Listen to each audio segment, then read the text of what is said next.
mais ça change. Et nous, même moi à mon niveau, c'est un peu le message que j'essaie de passer.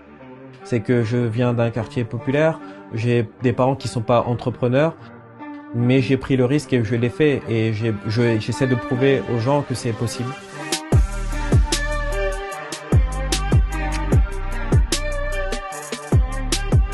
Je m'appelle Youssouf Fofana, j'ai 30 ans et je suis le fondateur de la marque parisienne Maison Château Rouge. Maison Château Rouge, en fait, c'est une marque lifestyle inspirée d'un héritage africain. Et ce qui était important pour moi, c'était de confronter mes cultures et d'utiliser des tissus traditionnels africains et d'apporter des contemporaines modernes. En fait, on a commencé la marque il y a maintenant 4 ans. Donc c'était en 2015 et l'idée c'était, on a créé avec mon frère Mamadou, et ce qui était important pour nous c'était d'avoir aussi un impact à Paris, étant donné qu'on est né à Paris et on a grandi à Paris, et c'est pour ça qu'on a lancé la marque. La personnalité de mon frère, je pense que il est très organisé, très structuré. Naturellement toutes les tâches administratives, finances, donc c'est moi qui honneur en tout cas sur ces activités-là. Très créatif en fait, c'est hallucinant, enfin c'est très très fort en fait. Et en fait on a trouvé que c'était important de croiser nos deux personnalités, qui est au-delà même du business, partenaire, etc. C'est que comme on a une connexion qui est naturelle,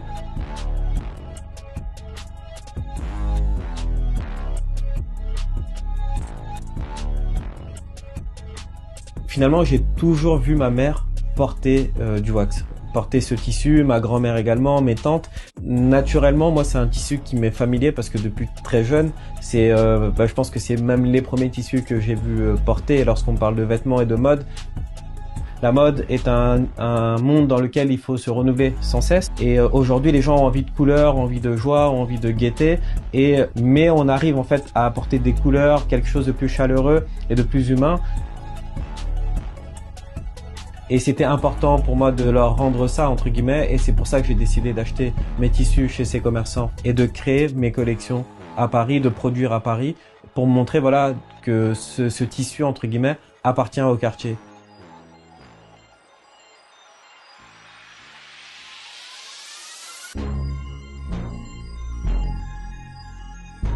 Et je pense que pour nous, c'était hyper important de s'installer dans ce quartier, parce que Château-Rouge, c'est le quartier africain de Paris, et c'est un quartier qui pendant très longtemps n'avait pas une belle réputation. Et pour nous, ça devait passer par Château-Rouge, parce qu'on voulait participer, montrer une image nouvelle de l'Afrique au monde en se basant sur notre héritage, notre culture. Et aujourd'hui, nous, on veut montrer une image nouvelle de ce quartier. Et pour nous, parce que c'est un quartier qui est dynamique, et ça représente le nouveau Paris. C'est un Paris qui nous ressemble et qui a notre image. On est français, on a grandi à Paris, et on a une âme africaine qui fait partie de nous. Et c'est exactement comme Château-Rouge.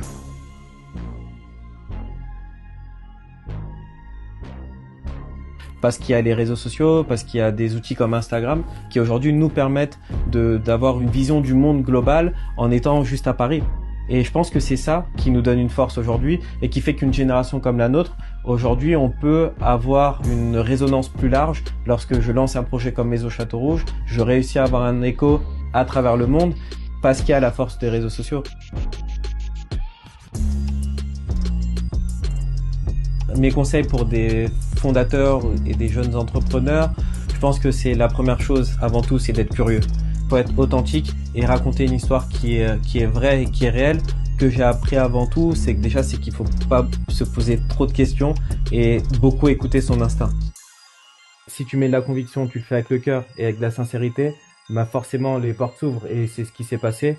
Et une fois que les portes sont ouvertes, j'avoue, on est entré, on s'est dit maintenant c'est à notre tour et on va pas les refermer, en tout cas on va aller jusqu'au bout.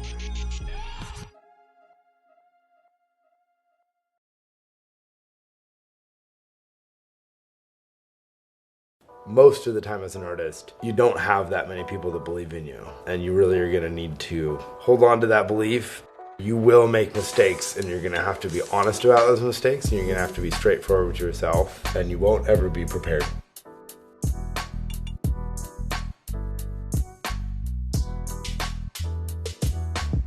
I'm Blair.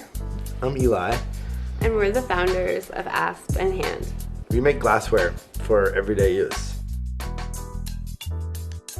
The way that I blow glass is about 500 years old. In the early days when we were coming up with our first color combinations or finding the forms, we try to pull from those really ancient roots.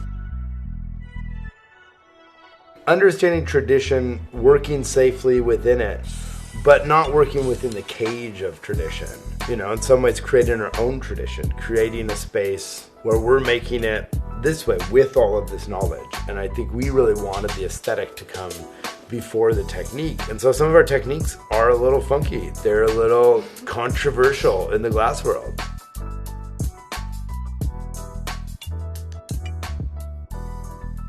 So we fell in love in Los Angeles, and then she went back to New York City, and I was in Tacoma, and we were trying to figure out like how we're gonna do this. And I was like, I'm gonna move to New York City.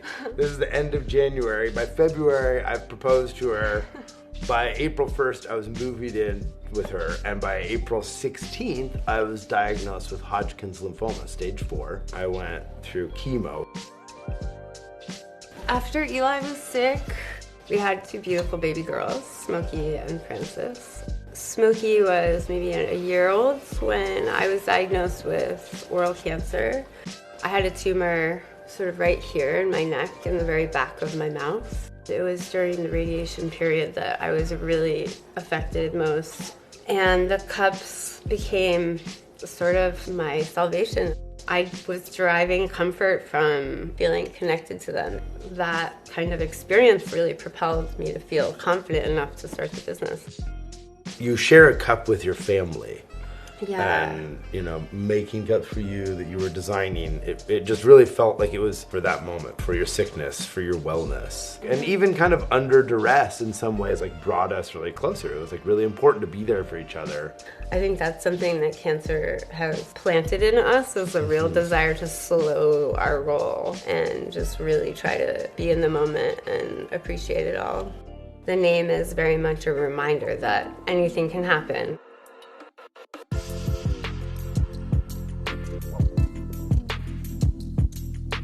The creativity that we all kind of yearn for comes from a place of relaxed nature. It's not a focused, you know, intense, I gotta get to the creative part. It comes from being comfortable with yourself, being comfortable with your surroundings, and being okay with making mistakes.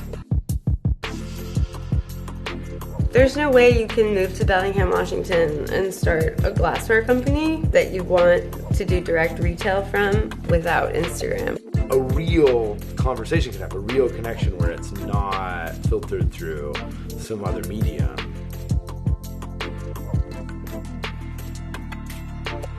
I would tell an aspiring founder not to wait for circumstances to appear perfect. Start building your dream. Time's a wasting. The world needs what you're passionate about. I think in this day and age it's easy to reference what's working for other people, but I think if you can kind of put your blinders on and really find what speaks to you and delve into that, I think that's sort of a good recipe for creating something that's really unique and really special in yourself. If I could tell my past self something, it would be to take some bigger risks sooner on.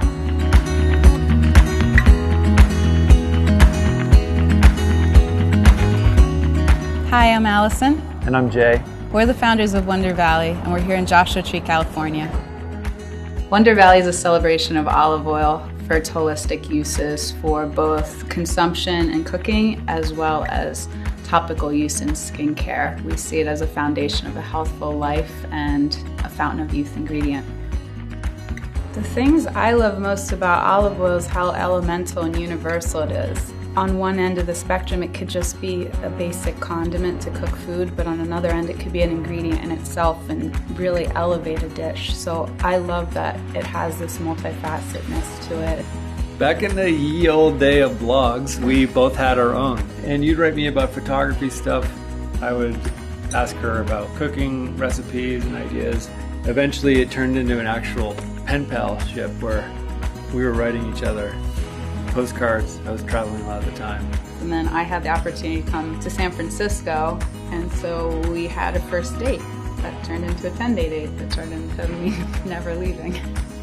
When I moved to the Bay Area to be with Jay in about 2012, I came to be the marketing director of the California Olive Oil Council, which was just this perfect marriage of all my interests. And it was such a wonderful job. We relocated to Southern California to LA, and I had to give up my post, and I had just gained all this insight, and Jay had the idea, like, we should start our own. You have all these great resources. And so I felt like from that time I really wanted to bring olive oil to a new audience, to a younger audience, to make it more accessible beyond just farmers markets, to really make a package that celebrated its California origins. And so that's how Wonder Valley came to be.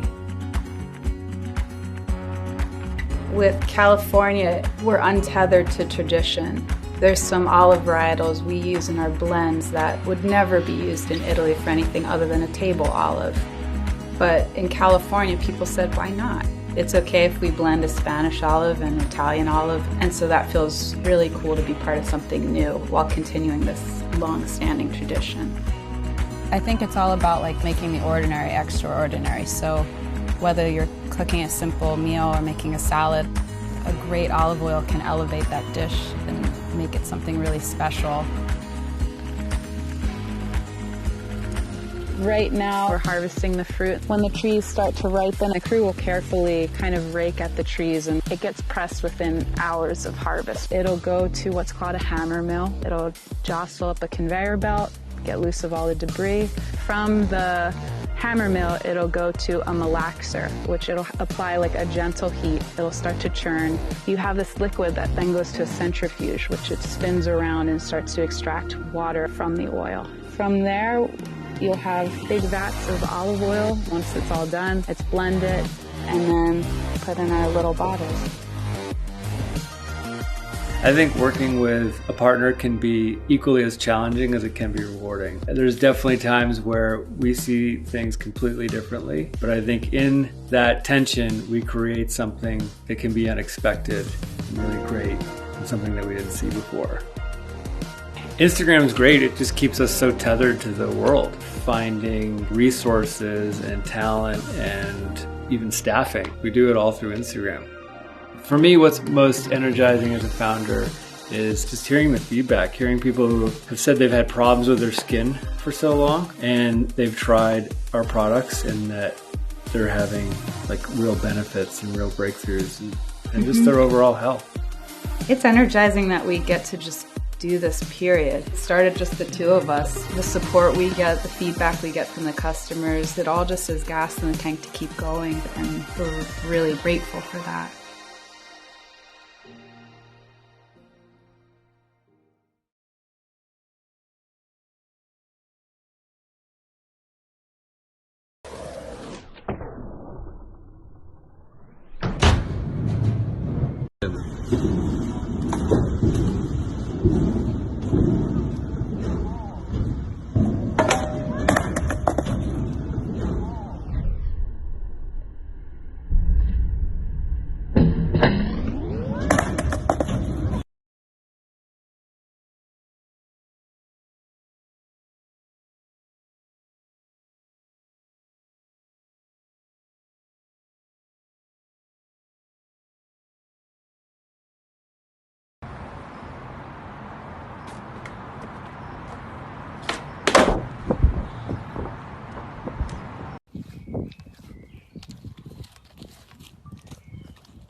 Oh, yeah.